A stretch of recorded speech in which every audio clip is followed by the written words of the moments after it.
Let's Mike Career.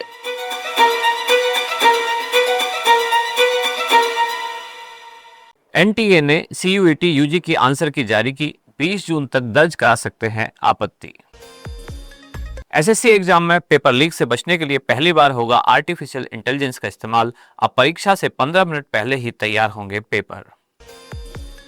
SSC GD constable का result जारी, सफल अभ्यर्थियों का पीईटी और मेडिकल एग्जामिनेशन किया जाएगा। आरएएस मुख्य परीक्षा 2024 संपन्न, 83% से अधिक रही उपस्थिति। 23 लेखकों को साहित्य अकादमी युवा पुरस्कार और 24 लेखकों को बाल पुरस्कार देने की घोषणा। अब खबरें विस्तार से। नेशनल टेस्टिंग एजेंसी यानी कि एनटीए ने common university entrance test undergraduate यानी कि सीयूईटी यूजी की प्रोविजनल आंसर की जारी कर दी है। परीक्षार्थी इसे आधिकारिक वेबसाइट cuyut.nta.nic.in से डाउनलोड कर सकते हैं। इस बार परीक्षा 13 मई से 3 जून तक पूरे देश में आयोजित की गई। वहीं 13 और 16 मई को परीक्षा देने वाले कुछ छात्रों की शिकायतों के बाद एनटीए ने 2 और 4 जून को दोबारा परीक्षा कराई। यदि किसी उम्मीदवार को आंसर की के किसी उत्तर पर आपत्ति है तो वह 20 जून तक प्रति प्रश्न 200 रुपए शुल्क के साथ आंसर की पर चैलेंज कर सकता है। यह शुल्क नॉन रिफंडेबल होगा। एनटीए ने कहा कि विशेषज्ञों के पैनल द्वारा सभी आपत्तियों की जांच की जाएगी और यदि कोई उत्तर गलत पाया गया है तो उसे सही करके फाइनल आंसर की जारी की जाएगी। इसी फाइनल आंसर की के आधार पर सीयूटी यूजी 2025 का रिजल्ट तैयार किया जाएगा। हालांकि किसी छात्र को व्यक्तिगत रूप से उसकी आपत्ति स्वीकार या अस्वीकार होने की सूचना नहीं दी जाएगी।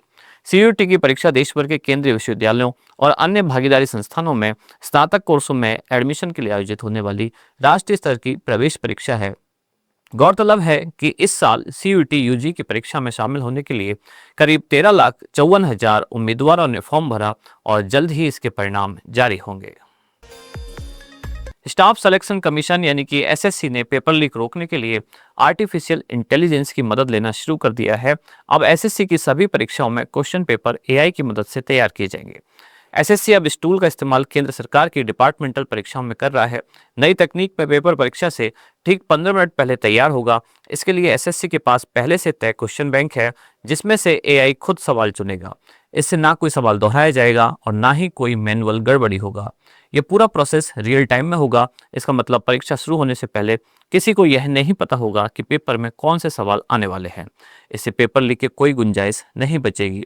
पेपर लीक को रोकने के लिए केंद्र सरकार ने पिछले साल सार्वजनिक परीक्षा अनुचित साधनों की रोकथाम अधिनियम 2024 लागू किया था।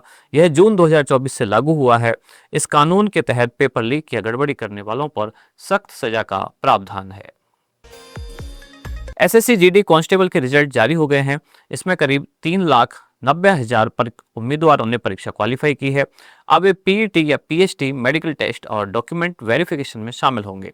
इसके बाद मेरिट लिस्ट जारी की जाएगी। इस बार विभिन्न सिपाही के 39,481 पद के लिए वैकेंसी निकाली गई है। राजस्थान लोक सेवा आयोग द्वारा आयोजित 2 दिवसीय आरएएस मुख्य परीक्षा 2024 का बुधवार को समापन हो गया। आखिरी दिन भी 83% से अधिक उपस्थिति दर्ज की गई। आयोग 2023 की तुलना में इस बार मुख्य परीक्षा का परिणाम जल्द जारी कर सकता है। आयोग द्वारा 1096 पदों पर भर्ती के लिए मुख्य परीक्षा का आयोजन अजमेर और जयपुर में किया गया। केंद्रों पर दूसरे दिन भी सख्ती रही। आयोग द्वारा आखिरी दिन पहली पारी में सुबह 9 से 12 बजे तक सामान्य अध्ययन तृतीय का पेपर हुआ।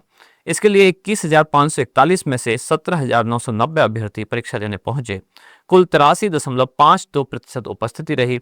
इधर दूसरी पारी दोपहर 2:30 बजे से शाम 5:30 बजे तक आयोजित हुई। इसमें सामान्य हिंदी और सामान्य अंग्रेजी का पेपर हुआ। इसमें 21,541 में से 17,964 अभ्यर्थी परीक्षा देने पहुंचे और उपस्थिति घटकर 83.39% पर आ गई। अजमेर की तुलना में जयपुर में दूसरे दिन भी अभ्यर्थियों की उपस्थिति अधिक रही। साहित्य अकादमी ने बुधवार 18 जून 2025 को अपने युवा पुरस्कार के लिए 23 लेखकों और बाल पुरस्कार के लिए 24 लेखकों के नामों की घोषणा की है। युवा पुरस्कार 23 भाषाओं में दिए जाएंगे। पुरस्कार पाने वालों में अंग्रेजी में अद्वैत कोटारी, हिंदी में पार्वती तिर्की, तमिल में लक्ष्मीहार और तेलुगु में प्रसाद सूरी शामिल हैं। इस साल डोगरी भाषा में कोई युवा पुरस्कार नहीं दिया गया है। विजेताओं को बाद में एक समारोह में एक तांबे की पट्टिका और 50,000 रुपए का पुरस्कार दिया जाएगा। लेट्स माइक कैरियर न्यूज में फिलहाल इतना ही। नमस्कार। आप सुन रहे थे let's mic. More than radio. Follow कीजिए हमें हमारे सोशल मीडिया प्लेटफॉर्म्स पर। It's time for news. It's time for More Than Radio. Presenting the first radio news app, Let's Mike.